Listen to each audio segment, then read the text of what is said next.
Welcome back to Wandering Essay. Today, we're standing at the heart of San Antonio's main plaza, where, in 1840, one of the bloodiest and most tragic moments in the city's early history took place. Today, we're going to be talking about the Council House Fight of 1840.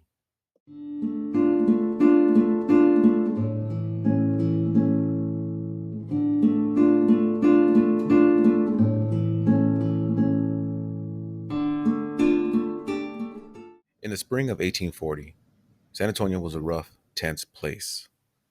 The Republic of Texas was still young. Violent conflict between Texans and the Comanche was constant. Brutal raids, retaliations, and broken promises on both sides. Everyone was looking for a way to bring the fighting to an end. Eventually, an agreement was made. Comanche leaders would meet with Texan officials here in San Antonio. The hope was to negotiate a lasting peace.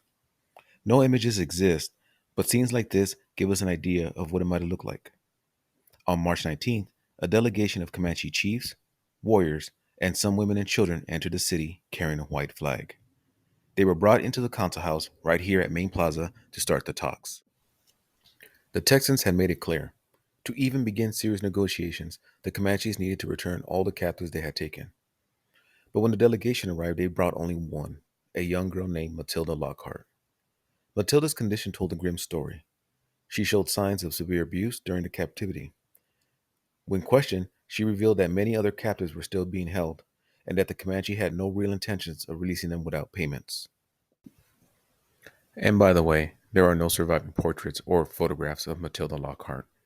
Photography was still brand new in the 1840s, and San Antonio was far from where cameras were showing up. What we know about Matilda comes from written records, descriptions made by Texans who witnessed her return. So any modern images you might see today are simply guesses, not true historical portraits. At that point, Texan officials made a decision. They told the Comanches they would not be allowed to leave until the remaining captives were freed. The Comanche leaders were outraged. They felt betrayed. They believed the meeting was supposed to be under a flag of safe conduct. Tempers already stretched in finally snapped. Inside the council building, one of the Comanche chiefs pulled a weapon. A Texan soldier fired the first shot. Moments later, the room erupted into violence. In the chaos, nearly all of the Comanche warriors were killed, and fighting spilled out into the plaza. Women and children who had come with the peace delegation were also caught in the crossfire. By the end of the day, 35 Comanche lay dead, and 7 Texans had been killed as well. The council house fight didn't just end a meeting, it ended any real chance of peace between Texans and the Comanche. This violence fueled a bitter cycle of revenge.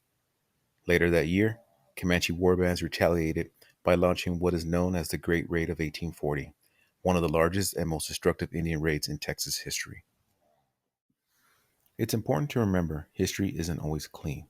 Sometimes it's complicated, violent, and tragic, and those stories shape the ground we walk on every day. I chose to do this video because my grandmother used to take me to the San Fernando Cathedral when I was a kid, and I visited this plaza numerous times after.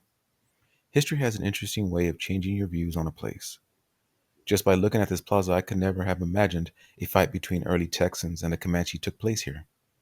I look at the plaza and my imagination runs wild with thoughts of what it must have been like. I would also like to add that if you found this interesting, there is a lot more to the story. I put a link in the description to a book called Indian Wars and Pioneers of Texas by John Brown that goes more into detail. The Council House fight starts on page 76.